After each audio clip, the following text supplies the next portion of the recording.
The church was aglow with flickering candles and the gentle sounds of my newborn son, but all I felt was the sting of their cruel whispers. My name is Mia Alvarez, and I was 31 when my in-laws branded me a gold digger at my son's baptism, their accusations cutting through the holy moment like a knife. I stood by the baptismal font, cradling Lucas in a white gown I'd sewn by hand, my heart brimming with love for him.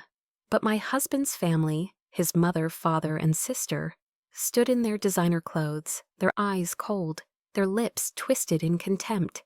They didn't bother to hush their voices as they claimed I'd married for money, using my son to ensnare their prized heir.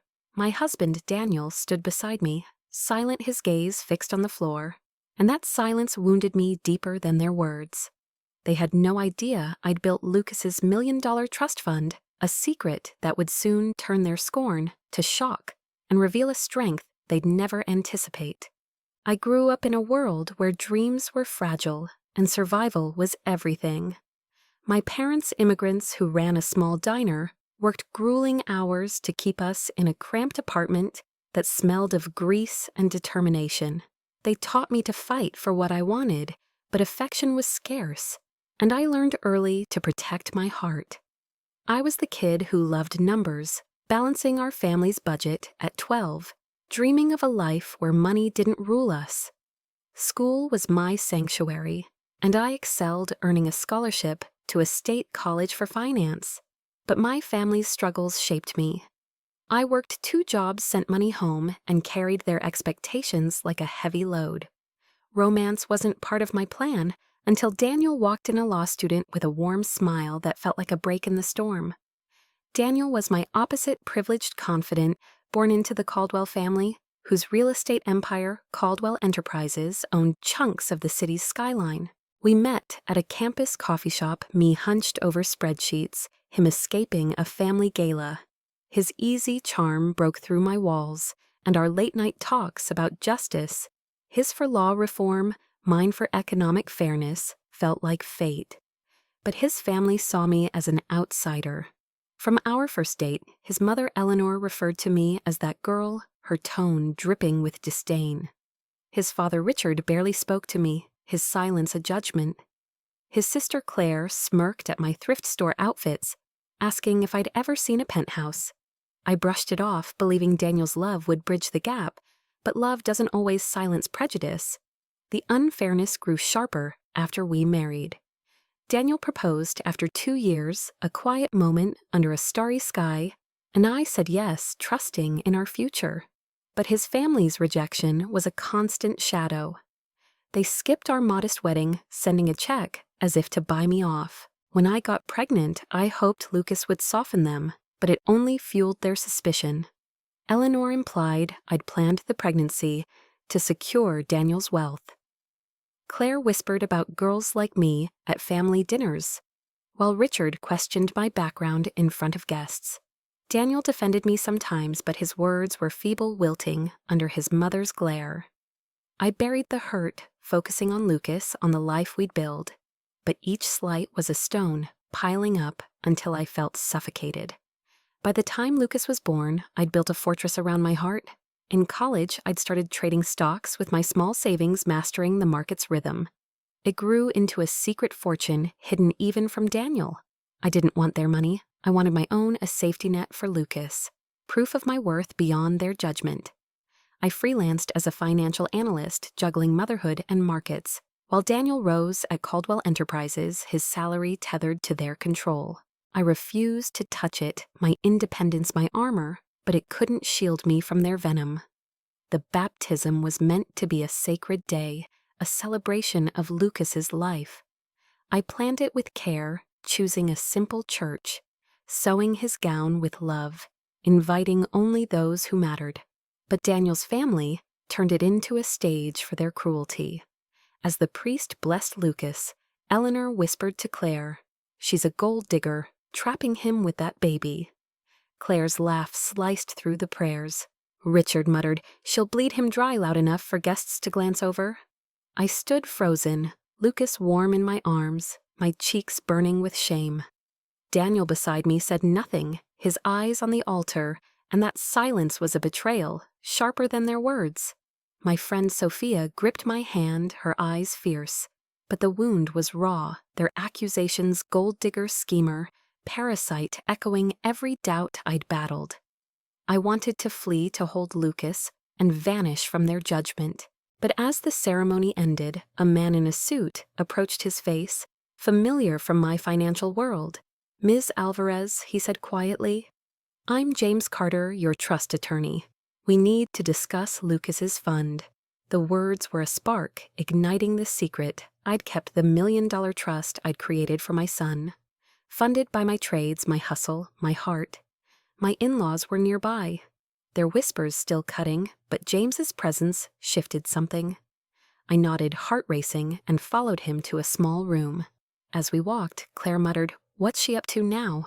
And for the first time that day, I felt a flicker of power, not pain.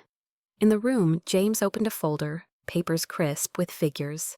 "Mia," he said, "Lucas's trust is secure, but you need to finalize its terms. David wanted you to know." My breath caught. David was Uncle Dave Daniels' great uncle, the only Caldwell who'd treated me like family. He'd passed a year ago, but we'd bonded over finance, his stories of building wealth inspiring my own.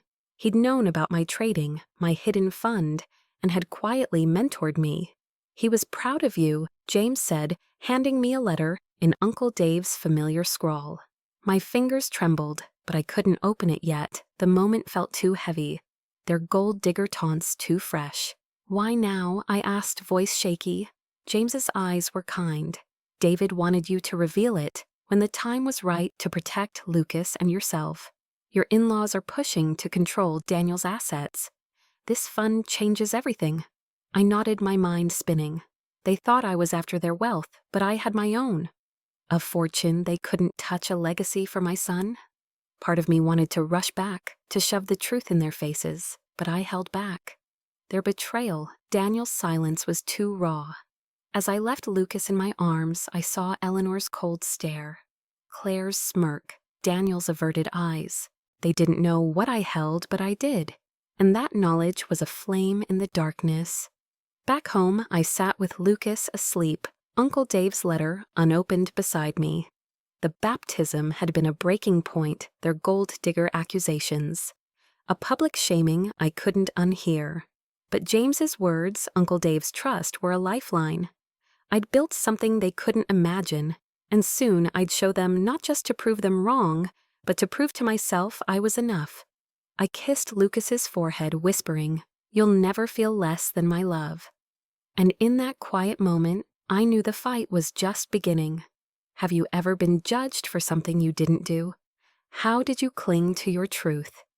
Share your stories below. I'd love to hear your resilience. The church's heavy doors closed behind me, muffling the echoes of the baptism, but my in-laws' venomous whispers, "gold-digger trapper," clung to me like damp fog. I sat in that small room with James Carter, my trust attorney Lucas, asleep in my arms.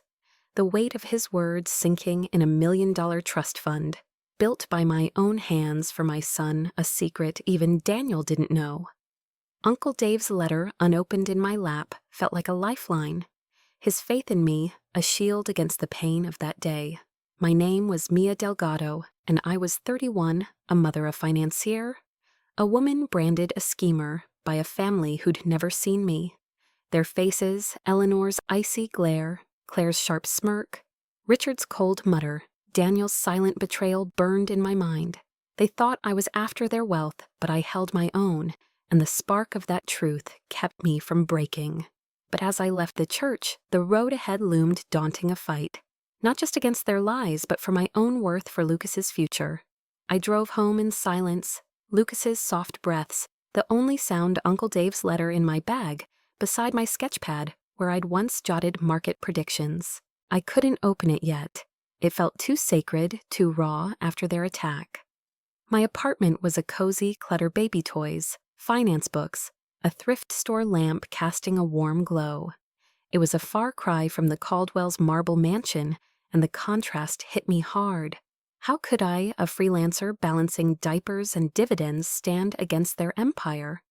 I wasn't Daniel with his law degree and family backing. I was just Mia, the girl who'd grown up counting pennies, now accused of chasing millions. Doubt slithered in, whispering I was out of my depth, that their gold digger label was true in some twisted way. That night I fell apart. Sitting in Lucas's nursery, rocking him, I cried. The baptism's humiliation, replaying Eleanor's whisper, Claire's laugh, Daniel's silence. Their words stirred old wounds, memories of my parents' sacrifices, their disappointment when I chose finance over stability. I'd spent years proving I was enough, but their family's scorn made me feel small again.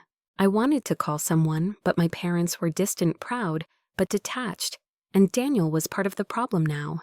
His silence a wall between us. Then my phone lit up with a text from Sophia, my best friend since college. "You okay, Mia? That was rough today." I called her, tears spilling, and let it all out, the baptism, their insults, the trust fund, the fear.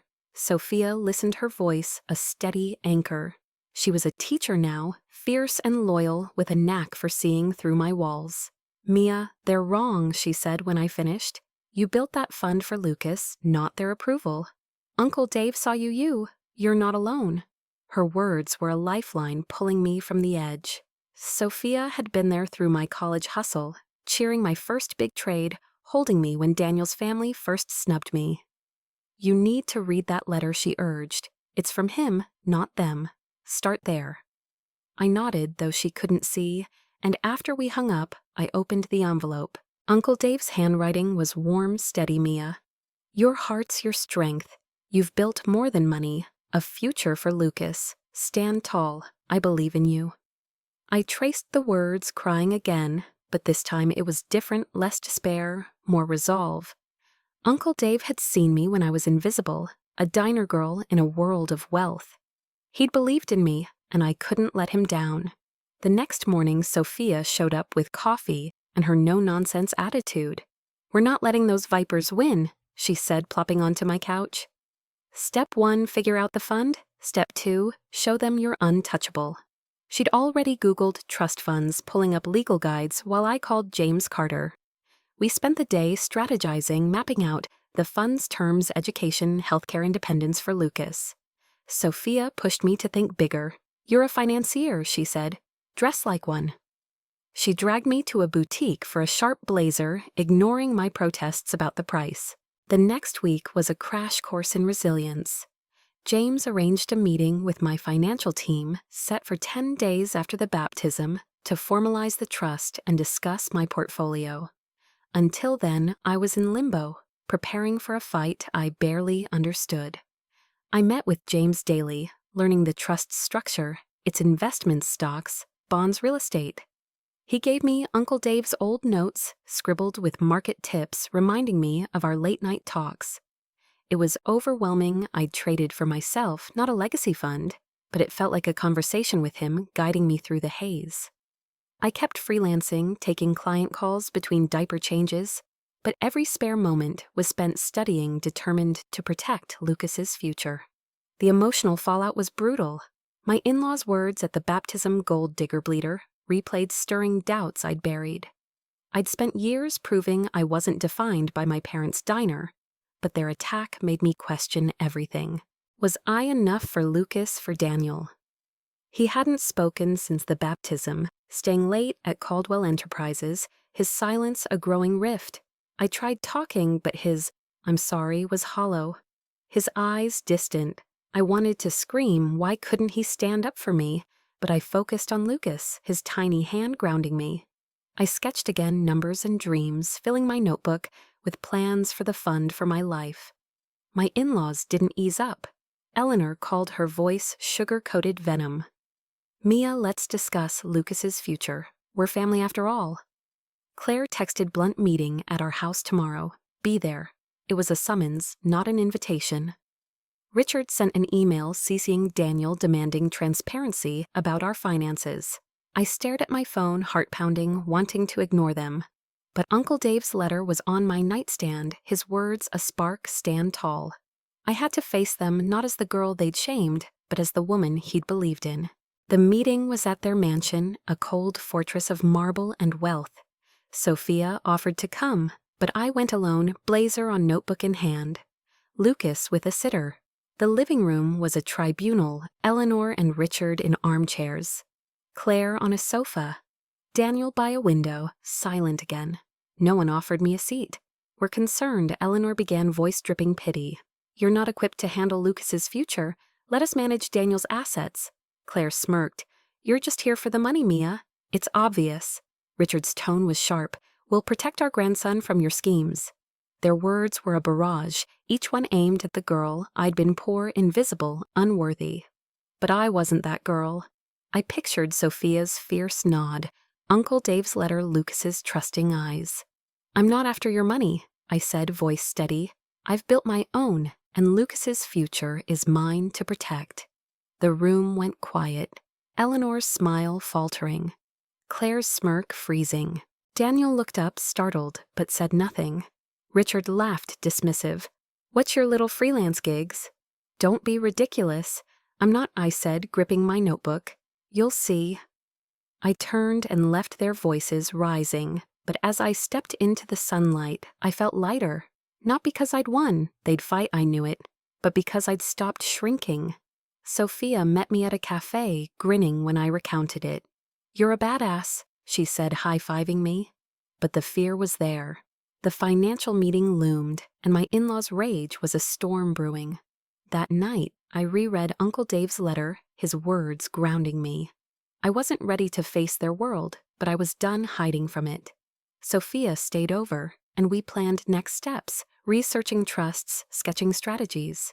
She found an online course on wealth management, signing me up. You're already a pro, she said, but let's make you untouchable. Her belief, Uncle Dave's trust, kept me moving. The meeting was days away, a chance to prove I wasn't the gold digger they'd accused. I didn't know what I was stepping into, but I knew I couldn't back down. The emotional toll was heavy. Their baptism taunts replayed, stirring old fears of being less than. I'd spent years building my worth, but their attack made me doubt. But Sophia's voice cut through, You're enough, Mia. I clung to that sketching in my notebook, turning pain into plans.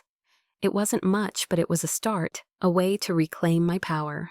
The financial meeting was at James's office, a sleek space that intimidated me.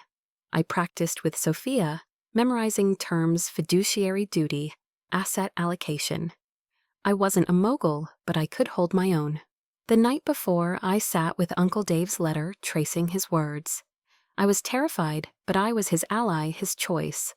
I'd face the team, my in-laws, the world, not because I was fearless, but because I had to for Lucas, for me. Have you ever had to stand against those who doubted your worth? What sparked your fight? Share your stories below. I'd love to hear your fire.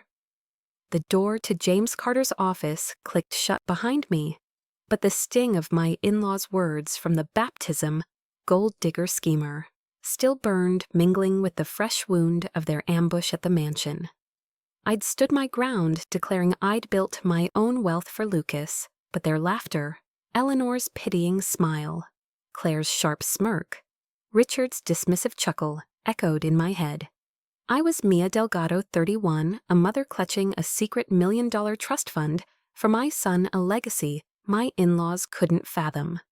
Uncle Dave's unopened letter, tucked in my sketchpad beside market notes, was a quiet promise of strength, but the meeting with my financial team loomed, and I felt like a fraud in a world of suits. Daniel's silence, his absence since the baptism, was a growing chasm, and my family's attacks were a storm I wasn't sure I could weather. Yet Sophia's fierce belief and Uncle Dave's words, stand tall, kept me from crumbling, pushing me to fight for Lucas, for myself. That night at home with Lucas asleep, I sat in the nursery, the glow of a moon-shaped lamp casting shadows on my sketchpad. The baptism's humiliation replayed, Eleanor's whisper, Claire's laugh, Daniel's averted eyes, and I felt the weight of their judgment pressing down. I wanted to open Uncle Dave's letter, to feel his encouragement, but my hands shook the moment too heavy. Instead, I sketched numbers, flowing into patterns, a habit from my trading days that calmed me. But the doubts were relentless. Could I protect Lucas's fund? Was I enough against the Caldwells' power? I'd grown up proving myself. But their gold digger taunts made me feel like that diner kid again, unworthy of the table. Sophia was my anchor. She crashed at my apartment most nights, turning my cluttered space into a strategy hub. We'd sit on the floor, laptops open, dissecting trust fund laws and my portfolio's growth. "This is wild, Mia," she'd say, scrolling through my trade history tech stocks, real estate funds, bonds I'd picked with instinct. "You're a freaking genius." Her awe was a balm, but it scared me too. I'd built this fund in secret, a safety net for Lucas, but managing it openly was a new beast. I wasn't a Caldwell born to wealth. I was a hustler, and the gap felt vast. Sophia didn't let me dwell. "You're not just a mom," she said, handing me a coffee. "You're a mogul. Act like it." We prepped for the financial meeting set for 6 days after the baptism, where I'd meet my team, accountants, advisors, lawyers, to lock in Lucas's trust. Sophia quizzed me on terms, irrevocable trusts, tax shelters, until I could answer without stuttering. You don't need to know everything, she said, just enough to show you're in charge. I leaned on James, meeting him at a quiet cafe to review the fund's structure. He was patient, explaining asset allocation, legal protections. Uncle Dave's vision for my role. "He saw you as a steward," James said, sliding over Dave's old market notes. "Not just for Lucas, but for something bigger." Reading them felt like hearing Uncle Dave's voice, steadying me through the fog. The emotional fallout was brutal. My in-laws' baptism attack had ripped open old scars. My parents' disappointment, the years of feeling less than Daniel's world. Their words, "gold digger bleeder," stirred doubts I'd buried, making me question if I belonged in this fight. Daniel's silence was worse. He'd come home late since the baptism, mumbling apologies but avoiding my eyes. I tried talking, asking why he hadn't defended me, but his "I don't know" was a wall, leaving me alone with Lucas. I wanted to shake him, to demand he choose us, but I focused on my son, his tiny smiles grounding me. I sketched more plans for the fund, dreams for Lucas, turning pain into purpose. My in-laws didn't relent. Claire texted daily, her messages a mix of taunts and threats. "You're not fooling anyone, Mia. We'll protect Lucas's money." Eleanor called, her voice syrupy. "Let's work this out, dear, for the family." Richard's emails grew sharper, demanding I disclose my finances, CCing Daniel, who stayed mute. I pictured their mansion, meeting Eleanor's calculated pity, Claire's venom, Richard's command, and felt their power, their certainty I'd fold.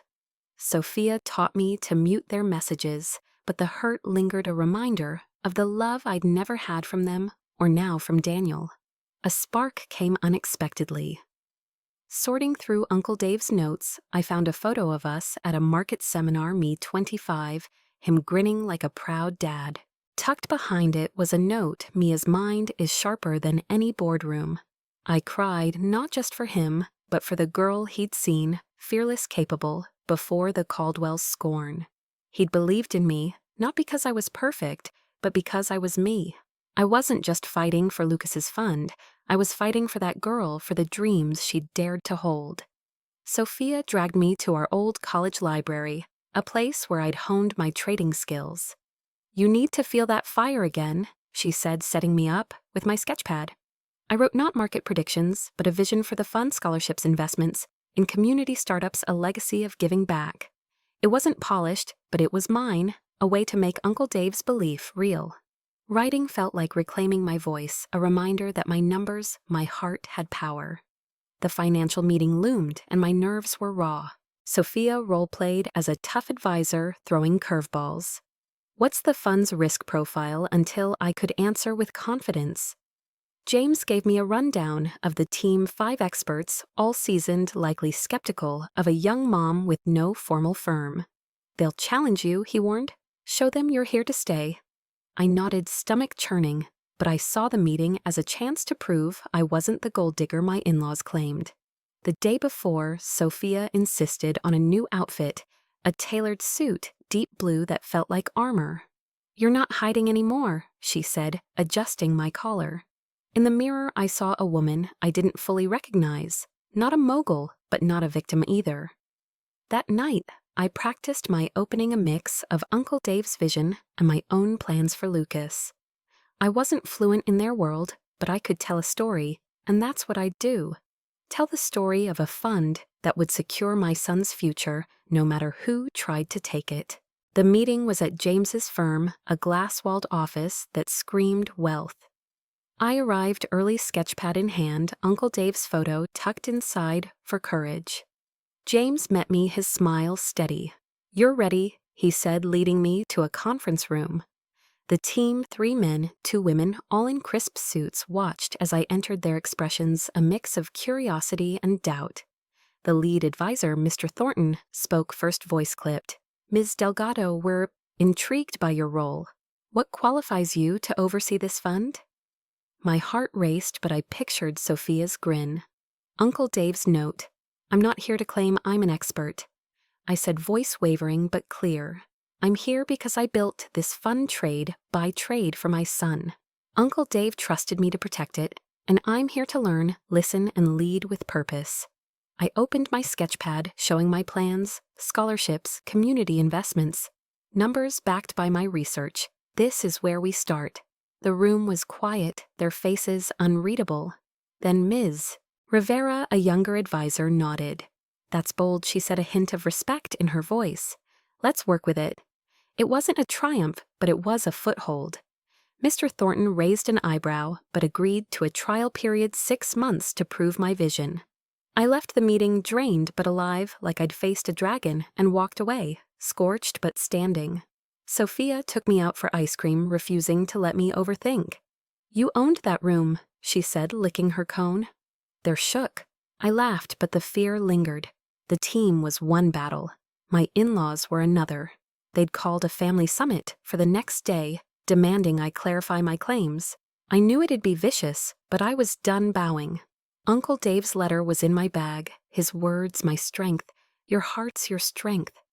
I wasn't just fighting for the fund, I was fighting for myself, for the girl they'd tried to erase. The summit was at Claire's penthouse, a sterile space of glass and wealth. My in-laws were there, Eleanor, Richard, Claire. Daniel silent again, their faces a wall of contempt. No one offered a seat. "This is your last chance," Richard said, voice hard. "Hand over Lucas's finances, Mia. You're not fit," Claire smirked. "You're a gold digger playing house. Stop pretending." I looked at them, seeing not family, but a pack, united by control, not love. The hurt was there, but it didn't own me. "I'm not pretending," I said, voice clear. "I built Lucas's future, and you can't take it." Eleanor laughed, sharp and cold. "You're delusional." Daniel's eyes met mine, then dropped, and I walked out. Their shouts fading, feeling free, not from their fight, but from their power. Back home, I sketched again, plans flowing. Fear turning to fire. The road was steep, advisors, in-laws, a husband slipping away. But I had Sophia, James, Uncle Dave's trust, and my own heart beating louder. I was ready for the next fight for Lucas, for me. Have you ever faced a moment where you had to prove your worth? What kept you standing? Share your stories below. I'd love to hear your spark. The walk out of Claire's penthouse, with my in-laws' shouts fading behind me, was a moment of quiet triumph, but it left me raw. I'd faced their venom. Eleanor's cold laugh, Richard's commanding sneer, Claire's cutting gold digger taunt, and declared my truth. I'd built Lucas's future, a $1 million trust fund they couldn't touch. My sketchpad with Uncle Dave's letter tucked inside was my anchor, his words. "Your heart's your strength, a shield against their scorn." I was Mia Delgado, 31, a mother and financier. No longer the girl they'd shamed at Lucas's baptism. The financial meeting had given me a trial period to prove my vision for the fund, a fragile foothold.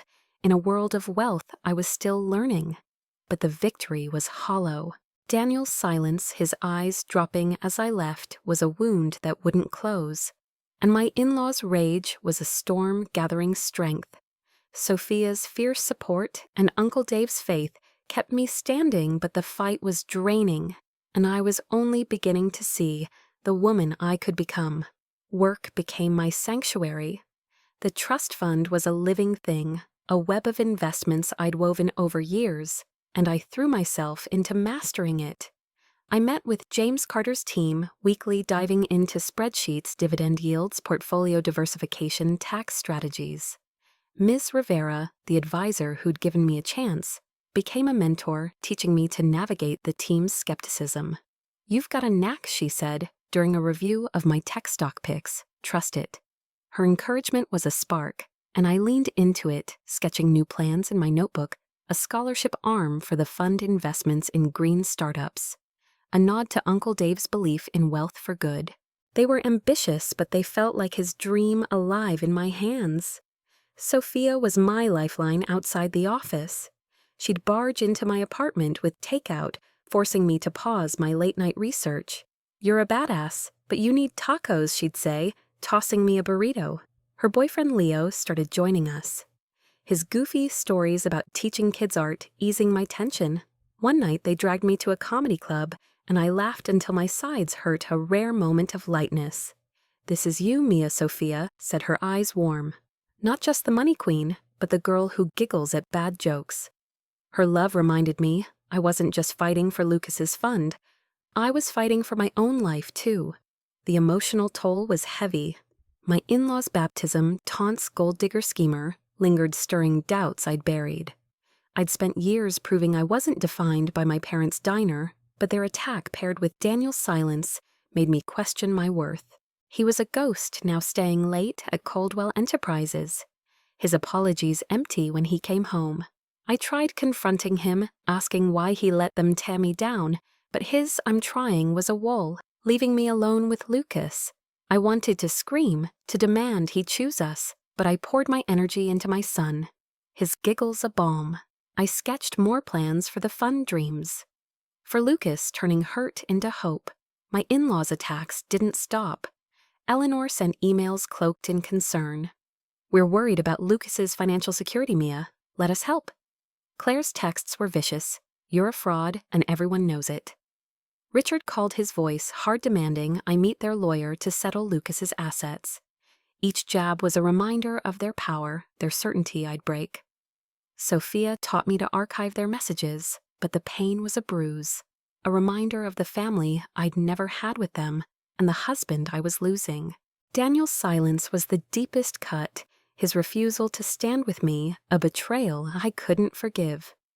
A breakthrough came at work. I pitched the scholarship arm for Lucas's fund, a program for low-income students, inspired by my own college hustle and Uncle Dave's generosity. I'd spent nights researching sketching budgets and crunching numbers with Ms. Rivera's help. The team was wary, but Ms. Rivera backed me, and Mr. Thornton, the skeptical lead advisor, gave a grudging nod. "It's unconventional," he said, "but it could fly." When the first scholarships were approved, I felt a rush, not just pride, but purpose. I was building something that mattered, a legacy beyond money, and it was mine.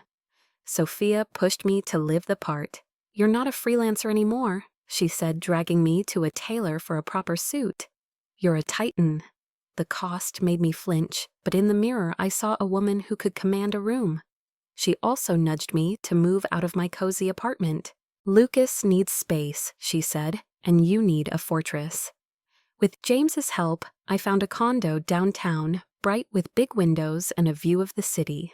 Moving was bittersweet, packing my old life baby toys, finance books, my sketch pad. But as I hung Uncle Dave's photo in the new space, I felt a new chapter begin. The real test came with a regional finance summit, where I was invited to speak as Lucas's fund manager. James suggested calling it a chance to establish your authority. Public speaking was my nightmare. I'd always been the quiet one, crunching numbers in corners. But I couldn't say no. It was a shot to prove I was more than my in-laws' gold digger label to myself and the world. I worked with Sophia and Miss Rivera, crafting a speech about wealth with purpose scholarships, green investments, Uncle Dave's vision. "Make it you," Sophia said, sprawled on my couch. "Show them your heart." I included my sketches' raw charts of the fund's growth, tying them to Lucas's future. Sophia turned my condo into a rehearsal space, heckling me to build my nerve. "Boo, you're too serious," she'd yell. Laughing until I could shrug it off, I practiced until my voice was steady, until I could deliver it without notes. The speech was my story, my diner routes, my trades, my promise to Lucas. "You're not just talking money," Ms. Rivera said, "you're talking legacy." Her words stuck, and I carried them like a charm. The summit was in a sleek convention center packed with finance pros in sharp suits. I wore my new suit, my sketch pad, and Uncle Dave's letter in my bag for courage. Backstage, I met other speakers, veteran investors. With easy confidence, their poise a contrast to my nerves. One, a fund manager named Mr. Patel, shook my hand. "Dave spoke highly of you," he said. "He'd love this."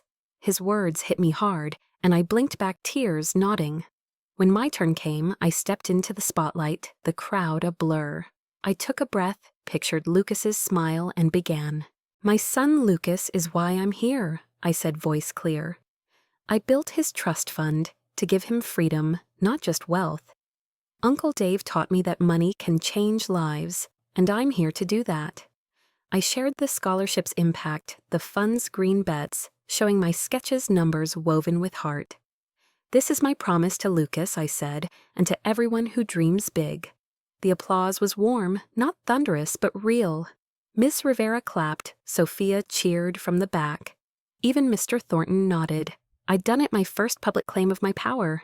The speech got a blurb in a finance blog calling me a fresh voice in wealth management. Sophia framed it, hanging it in my condo with a note, "Knew you could." But it drew my in-laws' ire. Claire texted venomous, "You're a joke, Mia. You'll fall." Eleanor called, her voice sharp. "You're embarrassing our family." I didn't reply, but the hurt was there. A reminder of the love I'd never had. Daniel came home that night, saw the article, and said nothing, his silence a fresh cut. I was rising, but it was lonely. The weight of their rejection, a shadow I couldn't shake. Still, I pushed on. The scholarship program grew, with 10 students funded, their thank you notes filling my heart.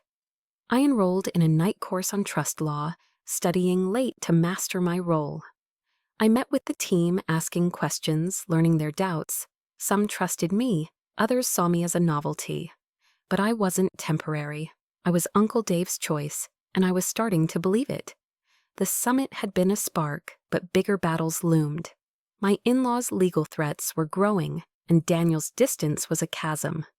I didn't know it then, but the stage was set for a moment that would force them to face me, not as the girl they'd shamed, but as the woman I'd become. I was scared, but I was ready, or as ready as I'd ever be. Have you ever found courage in proving someone wrong? What drove you to keep going? Share your stories below. I'd love to hear your rise. The Regional Finance Summit had been a defining moment, a stage where I'd claimed my place as Lucas's trust fund manager and silenced for a moment the doubts that had trailed me since the baptism. The applause, the finance blog's praise, calling me a fresh voice. The framed article, Sophia, hung in my condo. It was proof I wasn't the gold digger my in-laws had branded me. I was Mia Delgado, 31, a mother and financier. 4 months into my trial period, overseeing $1 million legacy for my son. The scholarship program was thriving, funding dreams for 10 students, and my green investment picks were boosting the fund's growth. But the victory was tinged with ache. My in-laws' legal threats were intensifying their messages. Claire's vicious texts, Eleanor's syrupy calls, Richard's stern emails, a relentless assault. Daniel's silence, his growing distance since the baptism, was a deeper wound, leaving me to fight alone. Uncle Dave's letter. Your heart's your strength, and Sophia's unwavering support kept me grounded, but the loneliness of this battle was a weight I carried quietly even as I rose.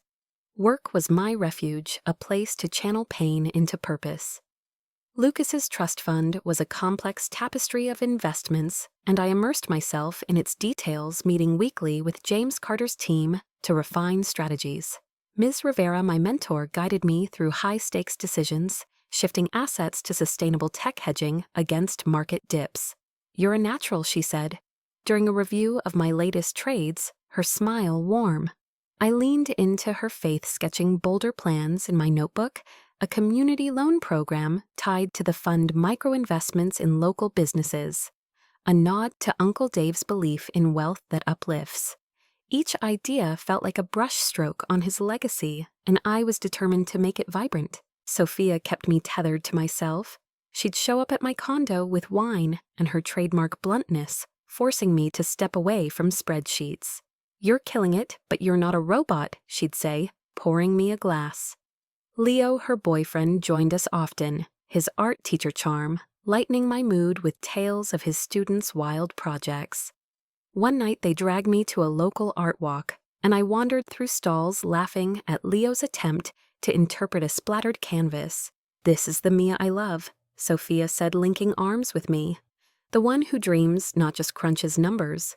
Her words were a reminder that I wasn't just fighting for Lucas's future, I was fighting for my own joy too. The emotional strain was relentless. My in-laws' baptism, taunts, gold digger bleeder, echoed, stirring old fears of being less than Daniel's world. Their attacks paired with his silence made me question my strength. Daniel was a stranger now, working late at Caldwell Enterprises, his "I'm sorry" a hollow refrain when he was home. I tried bridging the gap, asking why he couldn't stand up to his family, but his "it's complicated" was a wall, leaving me to parent Lucas alone.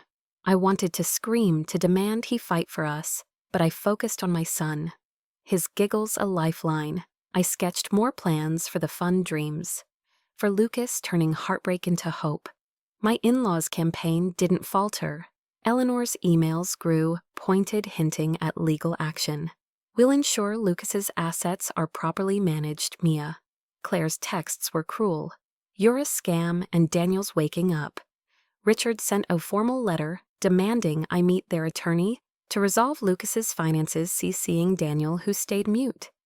Each blow was a reminder of their wealth, their influence, their certainty I'd crack. Sophia helped me block their numbers, but the hurt was a constant ache, a reminder of the family I'd never had with them and the husband I was losing. A new ally emerged at work, Elena, a junior analyst on James's team who'd joined recently. She was in her mid-20s, sharp and passionate about impact investing, and during a meeting, she saw my sketches for the community loan program. "This is brilliant," she said, her eyes bright. "You're not like other fund managers." Her enthusiasm echoed my own at her age, before the Caldwells' scorn took root. We started collaborating, brainstorming ways to launch the program. Elena's belief in me, small but sincere, was a spark, a reminder that I wasn't alone in this fight. The next big hurdle was the National Wealth Summit, a prestigious event where I was invited to speak as Lucas's fund manager. James pitched it as a chance to solidify your reputation. The regional summit had been a warm-up. This was the main stage, packed with Wall Street titans, policymakers, and media. Public speaking still made my stomach churn. I'd always been the numbers girl, not the spotlight seeker. But I couldn't back down. It was an opportunity to prove I was more than my in-laws' lies to myself and the industry. I worked with Sophia and Elena, crafting a speech about wealth with Hart Scholarships, Green Tech, the loan program. "Make it personal," Elena said, tweaking a slide. "Show them your soul." I included my sketches, raw charts, and dreams, tying them to Lucas's legacy. Sophia turned my condo into a practice arena, throwing mock questions to toughen me up. "Why should we trust a rookie?" she'd tease, grinning, until I could fire back without flinching. I practiced until my voice was strong, until I could deliver it without notes. The speech was my story, my diner roots, my trades, my promise to Lucas and Uncle Dave. "You're not just selling a fund," Sophia said, "you're selling you." Her words became my mantra, and I carried them like armor. The summit was in a towering convention center, all glass and buzz, filled with finance giants in tailored suits. I wore my blue suit, my sketch pad, and Uncle Dave's letter in my bag for courage. Backstage, I met other speakers, seasoned investors, whose ease dwarfed my nerves. One a venture capitalist named Ms. Lee shook my hand. Dave was a mentor, she said. He'd be proud. Her words hit me hard, and I blinked back tears, nodding. When my turn came, I stepped into the spotlight, the crowd a sea of faces. I took a breath, pictured Lucas's giggle, and began. "My son Lucas is my why," I said, voice steady. "I built his trust fund to give him freedom to change lives. Uncle Dave taught me that wealth is a tool, not a crown, and I'm here to use it for good." I shared the scholarship's impact, the loan program's promise, showing my sketches numbers woven with heart. "This is my vow to Lucas," I said, "and to everyone who dares to dream." The applause was loud, a wave that lifted me.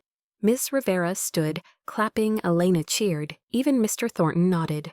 Ms. Lee smiled from the front row, her approval a quiet victory. Backstage reporters swarmed, asking for quotes. A journalist from a major outlet pulled me aside. "That was inspiring, Ms. Delgado," she said. "We're featuring you, the soul of wealth." "Can we talk?" I nodded, dazed, answering questions about my vision, my journey. The feature ran the next day, a glowing piece calling me a visionary with grit. Sophia sent it with heart eyes emojis, and James called proud. "You're untouchable now," he said. The article was a shield proof I wasn't the fraud my in-laws claimed, but it drew their fire. Claire emailed venomous, "Your lies won't last, Mia." Eleanor's voicemail was sharp, "You're shaming our name." I didn't let it stop me. The speech opened doors, invitations to panels, partnerships for the loan program. I hired Elena full-time to lead it, watching her shine as I had under Uncle Dave's belief.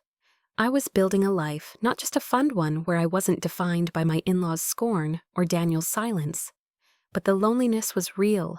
Success didn't erase the ache of their rejection, the years of feeling unloved. I'd stare at old photos, wondering if Daniel had ever truly seen me. Uncle Dave's letter was my solace, but it couldn't fill the void. One night, I called Sophia, voice-breaking. "Is this worth it?" I asked. "I'm winning, but I'm alone." She was quiet, then said, "You're not alone, Mia. You're full of love, fight everything they can't take. Let that be enough." Her words stayed with me, a reminder to keep climbing, to trust the emptiness would fade. The summit had been a milestone, but it was also a spark for what was coming, a moment that would force my in-laws to face me, not as the girl they'd shamed, but as the woman I'd forged. I was ready, or as ready as I'd ever be. Have you ever had to stand tall against a tide of doubt? What kept you pushing forward? Share your stories below. I love to hear your strength. The National Wealth Summit had been a crucible, transforming me from the woman trembling under my in-laws' gold digger accusations at Lucas's baptism into someone who could command a room of financial titans. The applause, the feature, calling me a visionary with grit. Sophia's framed article on my condo wall, it was proof I was more than their lies. I was Mia Delgado, 31, mother and manager of Lucas's $1 million trust fund. 5 months into proving my worth to James Carter's team, the scholarship program was flourishing, funding dreams for 20 students now, and the community loan program was gaining traction with local businesses eager to join. But the triumph was shadowed by pain. My in-laws' legal threats were no longer bluffs.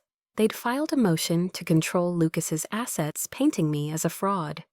Claire's vicious emails, Eleanor's sharp voicemails, Richard's cold letters, and Daniel's persistent silence were a relentless siege. Uncle Dave's letter, "Your heart's your strength," and Sophia's fierce loyalty kept me standing. But the isolation of this fight was a heavy load, even as I grew stronger. Work was my haven, where I could turn hurt into action. Lucas's trust fund was a living engine, its investments green tech community startups, stable bonds thriving under my care. I met weekly with James's team, diving into strategy sessions with Ms. Rivera and Elena, my allies. We launched the community loan program, funding a local bakery and a tech co-op projects that echoed Uncle Dave's belief in wealth for good. "You're changing the game." Elena said during a review, her enthusiasm infectious. I sketched bolder plans in my notebook, expanding scholarships, investing in affordable housing, each one a step toward making the fund a force for change. Ms. Rivera's nod. This is leadership during a board call fueled my resolve. Sophia was my anchor outside the numbers. She'd burst into my condo with coffee and her blunt wisdom pulling me from late-night spreadsheets. You're a legend, but you need a life, she'd say, dragging me to Leo's art classes where we'd paint lopsided vases and laugh like kids. Leo's stories, his students' antics, his own quirky art fails, eased the tension in my chest. One night they took me to a rooftop movie, and I leaned back under the city stars, feeling a flicker of the girl who dreamed before the diner before the Caldwells. This is you, Mia Sophia said, her voice soft, the woman who fights and still finds joy. Her love reminded me I was building more than a fund, a life where I could breathe for Lucas and myself. The emotional cost was steep. My in-laws' baptism, taunts gold digger schemer, and their legal attacks haunted me, stirring fears I'd buried. I'd spent years proving I was more than my roots, but their lawsuit claiming I'd manipulated Daniel for wealth made me feel like that diner girl again, unworthy. Daniel's silence was the deepest wound. He lived in our condo but was a shadow, working late his I can't talk. Now a barrier I couldn't breach. I asked why he'd let his family attack me, but his mumbled, "I'm stuck," left me hollow. I wanted to fight for us, but I was alone with Lucas, his coups, my only comfort. I sketched him sleeping, his face peaceful, turning my pain into love. My in-laws' assault didn't waver. The lawsuit was public now, with tabloids running Caldwell-era scandal headlines accusing me of fraud. Claire posted online calling me a leech, while Eleanor gave interviews, her voice soft but venomous. We're protecting our grandson. Richard's legal filings demanded access to Lucas's finances, CCing Daniel, who stayed silent. The scrutiny was suffocating. Reporters called my phone. Strangers commented online, labeling me a con. Sophia helped me block the noise, but the hurt was a constant reminder of the family I'd never had, the husband I was losing. A new spark came at work. The community loan program's success caught the eye of a national foundation, and they offered a partnership to scale it. I worked with Elena, sketching plans for 10 more businesses, from a bookstore to a solar startup. You're building a movement, Elena said, her eyes bright. Her belief, like Ms. Rivera's, was a light in the dark. I started therapy, a step Sophia had pushed for months. Dr.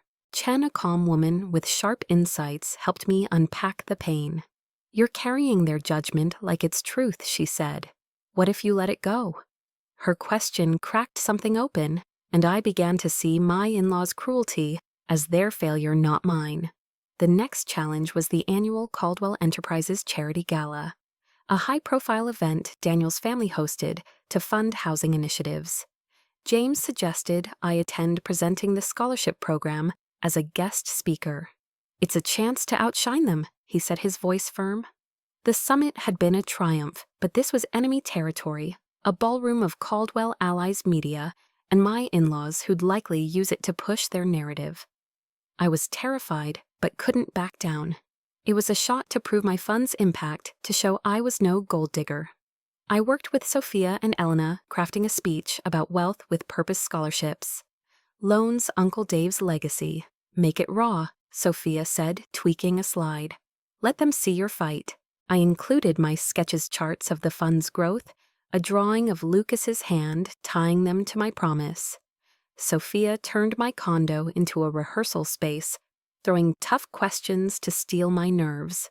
Why should we trust you? She'd ask, grinning until I could answer with fire. I practiced until my voice was unwavering, until I could deliver it without notes. The speech was my truth, my diner roots, my trades, my vow to Lucas. You're not just speaking, Elena said, you're reclaiming. Her words became my armor, and I carried them into battle. The gala was in a grand hotel, its ballroom dripping with chandeliers and wealth.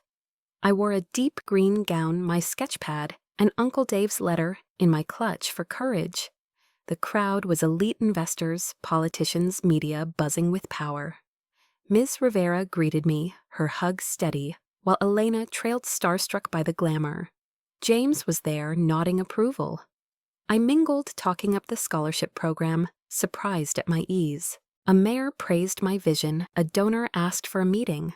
I was holding my ground, but my eyes scanned for my in-laws, dreading their presence. They arrived mid-cocktail hour, Eleanor in pearls, Richard in a tux, Claire in a glittering dress, Daniel trailing eyes down. My stomach twisted. They weren't invited by me, but it was their event, their turf. Eleanor caught my gaze, her smile cold. Claire whispered to a guest, her laugh sharp, while Richard's stare was steel. Daniel avoided me, and that cut deepest. Sophia's voice echoed, "You're a legend," and I straightened, diving back. Into the crowd, determined to shine despite them. I shared the loan program's wins with a reporter, laughed with Elena about a spilled drink, kept my smile bright. But the tension was a wire tightening with every glance at their cluster near the stage. The speech was at 9, the gala's centerpiece. Backstage, I gripped my notes, heart pounding. Ms. Rivera's words outshine them, grounded me, and I pictured Lucas's giggle, Uncle Dave's nod. I was ready, but as I waited, I overheard Claire talking to a journalist, her voice low. "She's a fraud manipulating Daniel's money. We're suing to protect Lucas." The journalist murmured, and Claire's laugh was a blade. Rage surged hot and fierce. They weren't just here to watch. They were here to destroy me, to twist my story in their arena.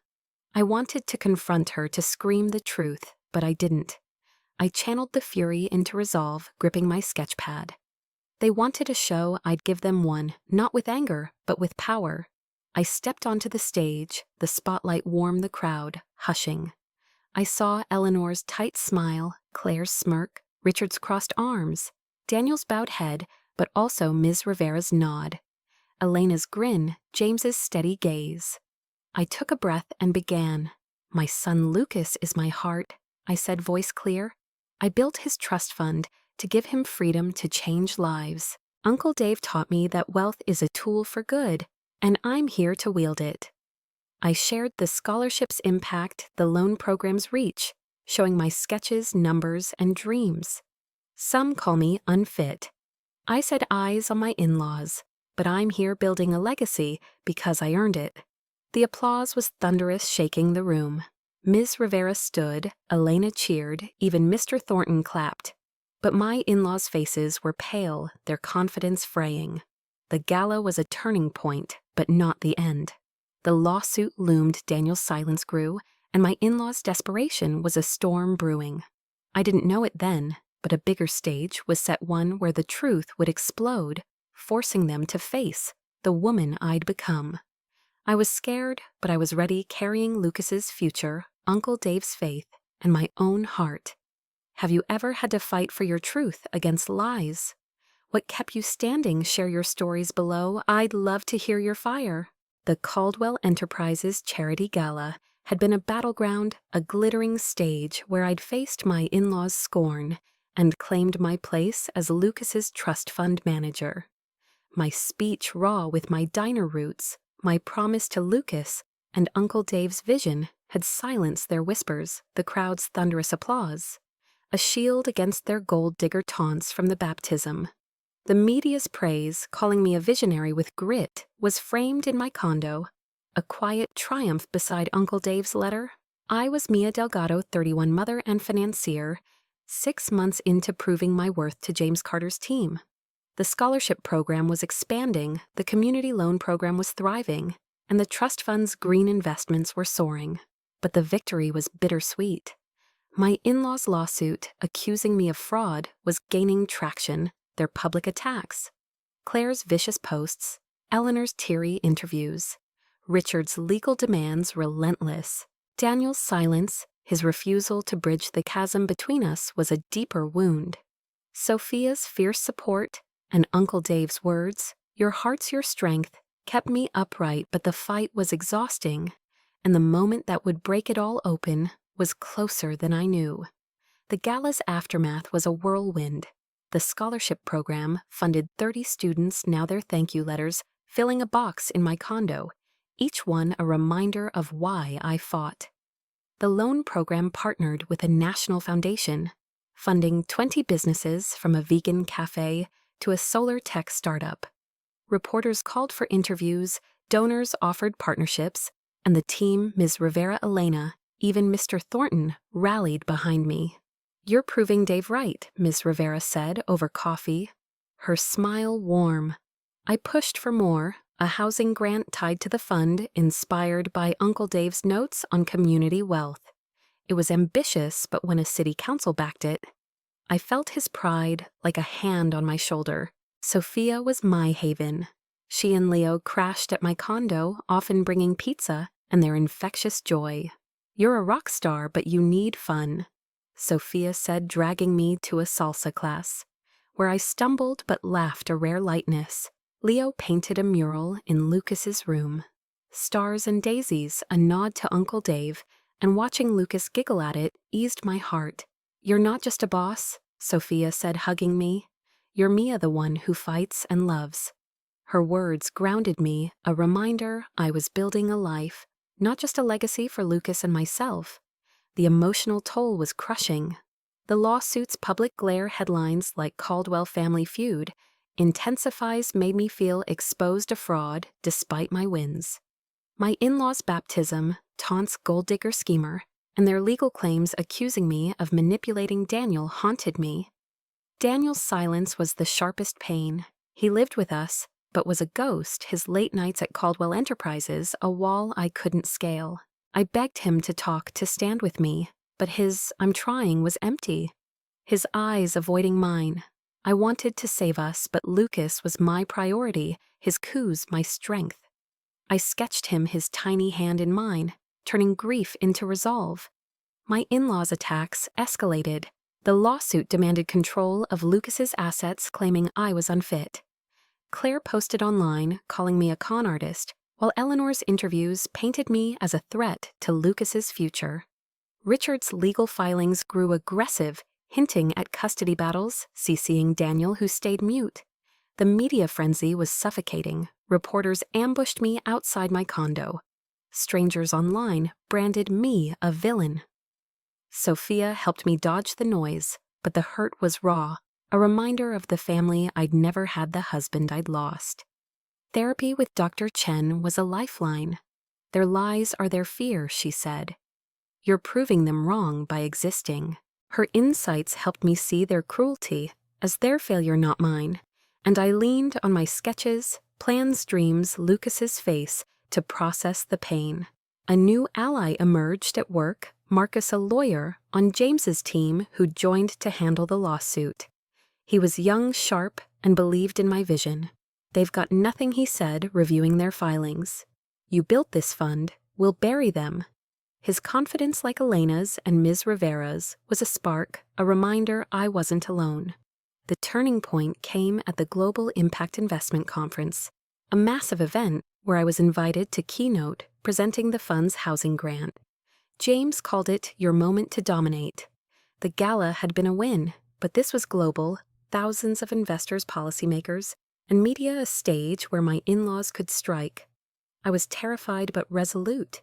It was a chance to prove my fund's power to silence their gold digger lies for good.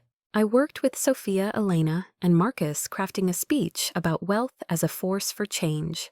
Scholarships, loans, housing grants, Uncle Dave's dream. "Make it yours," Elena said, sketching a slide. "Show them your fire." I included my drawings charts, Lucas's daisy, my diner routes tying them to my vow. Sophia turned my condo into a war room, grilling me with questions to sharpen my edge. "Why you over a Caldwell?" she'd ask, smirking, until I could answer with steel. I practiced until my voice was unwavering, until I could deliver it without notes. The speech was my soul, my hustle, my love for Lucas, my promise to change lives. "You're not just speaking," Marcus said, "you're rewriting their story." His words were my armor, and I carried them into the fight. The conference was in a sprawling convention center, all steel and light buzzing with global power. I wore a tailored black dress, my sketchpad, and Uncle Dave's letter in my clutch. Backstage, I met speakers, billionaires, activists whose ease dwarfed my nerves. Ms. Lee from the summit hugged me. Dave's watching, she said, and I fought tears nodding. My in-laws were there, Eleanor, Richard, Claire. Daniel trailing, uninvited by me, but using their Caldwell clout. Eleanor's smile was icy. Claire's eyes sharp, Richard's stance commanding. Daniel's gaze averted. My stomach nodded their presence a violation, but Sophia's voice echoed, "Show them your fire," and I straightened ready to fight. The keynote was at 8, the conference's pinnacle. Backstage, I gripped my notes, heart racing. Miss Rivera's nod, Elena's grin. Marcus's, "You've got this," grounded me. I overheard Claire talking to a reporter, her voice low. "She's a fraud, stealing our family's wealth. The lawsuit will prove it." The reporter scribbled, and Claire's laugh was a dagger. Fury flared, but I channeled it into resolve, gripping my sketchpad. They wanted to ruin me. I'd ruin their lies. I stepped onto the stage, the spotlight hot, the crowd hushing.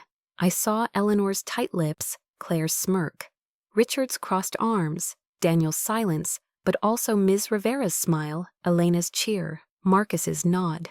"My son Lucas is my heart," I said, voice strong. I built his trust fund to give him freedom to change lives.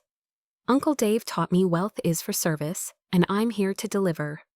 I shared the impact scholarships for 50 kids' loans, for 40 businesses, housing grants for communities, showing my sketches raw and real.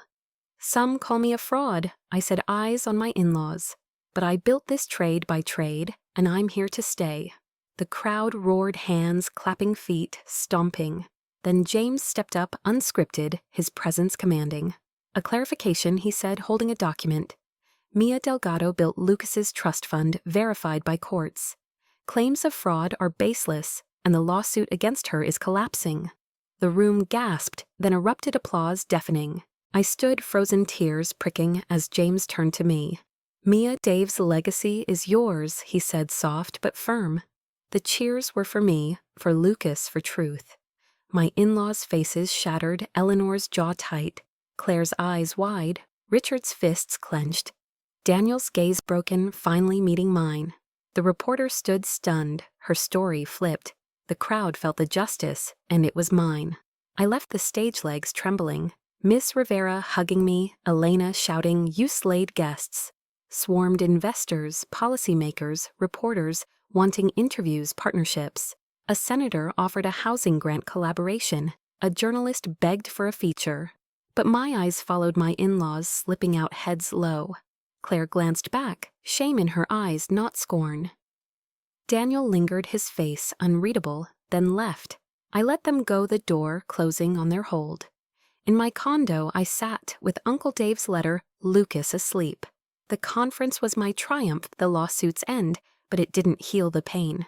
Daniel's silence, my in-laws' betrayal, was a scar.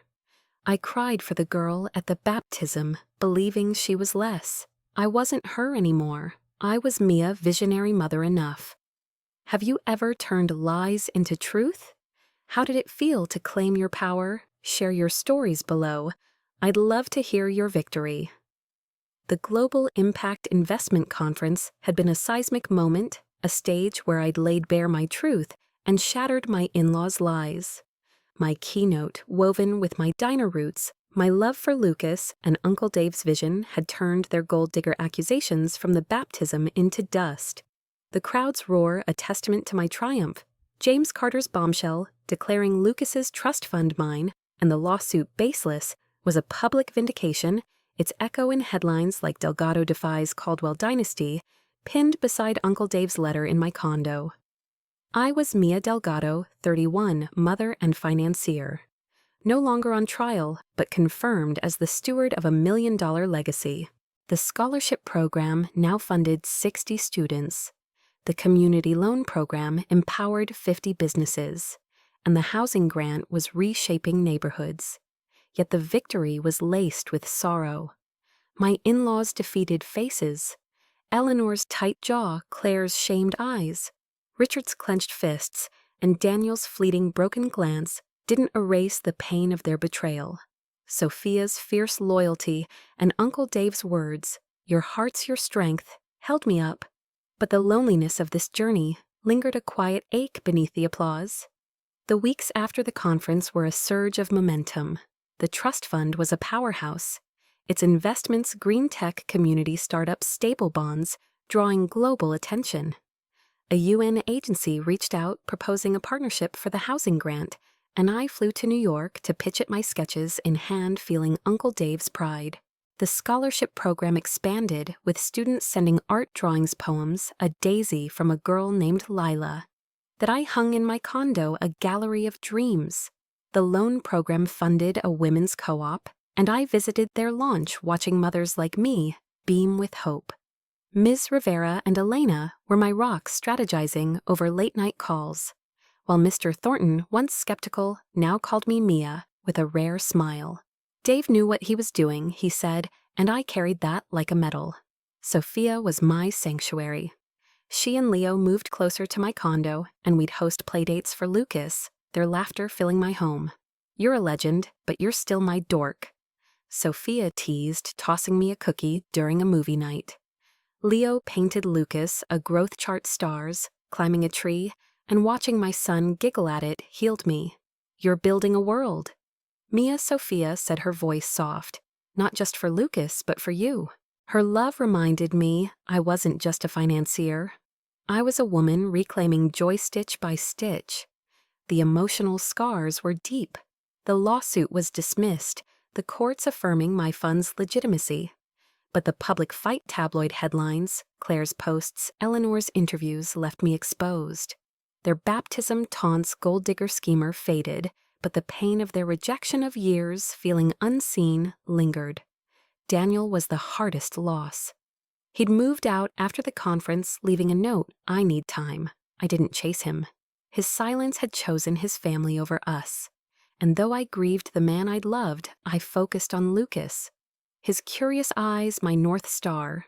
I sketched him playing his laughter, a canvas turning heartbreak into purpose. A year after the conference, I found a second letter from Uncle Dave tucked in James's files, meant for when you've won. I opened it in my condo, Lucas asleep, heart pounding. "Mia, you've faced their fire and shown," he wrote. "Don't let pain bind you. Forgive them for your freedom, not theirs. You're my legacy, my heart. Live bold." I cried his words a balm and a challenge. Forgiveness seemed impossible. How do you forgive Gold Digger a lawsuit? A husband's betrayal? Dr. Chen helped me see it as release, not reunion. "It's for you," she said, "to let go." I didn't reach out to my in-laws or Daniel. Their choices were theirs, and I wasn't ready to bridge that divide. But I wrote a letter to myself, a vow to live bold tucked beside my sketches, a weight lifting from my soul. I poured myself into creation. The housing grant launched a community center in my old neighborhood, with a library, art studios, and a tech hub, Uncle Dave's dream in brick. I spoke at its opening, Lucas in my arms, no notes needed. "This is for dreamers," I said, "for anyone told they're not enough. You are." The crowd cheered, but it was Lila's hug, her daisy in my hair, that stayed with me. I sketched the center, its windows glowing, a symbol of my roots and rise. Work didn't stop. I launched a global arm of the scholarship program funding students in 10 countries, their letters a mosaic of hope. The trust fund grew its impact, a ripple hospitals, schools, co-ops. I hired Elena to lead the loan program, watching her shine, and mentored Marcus, passing on Uncle Dave's wisdom. Miss Rivera became a friend, hosting dinners where we'd laugh over wine, plotting new ventures. I enrolled in an MBA program, studying nights, proving I was more than my hustle. Sophia and Leo got engaged, and I threw their party, Lucas toddling as ring bearer. "You're my family," Sophia said, hugging me, and I felt it love, not blood, filling the void. I started painting again, not sketches, but canvases, daisies, stars. Lucas's smile, hanging them in the center, my heart on display. One night, I stood on my condo's balcony, city lights below Uncle Dave's letters in hand. I wasn't done more grants, more fights, more dreams. But I was whole, not because I'd won, but because I'd chosen myself. I don't know if my in-laws will ever reach out, or if Daniel will return, seeking forgiveness, or something else. Maybe Eleanor will call, or Claire will soften, but I'm not waiting. My worth isn't theirs to give. It's in my sketches, my son's laughter, the lives I've changed, the daisies I carry. Uncle Dave saw it, and now I do. I'm Mia Delgado, mother visionary enough. Have you ever found peace by choosing yourself over others' lies? What did it take to live bold? Share your stories below. I'd love to hear your light.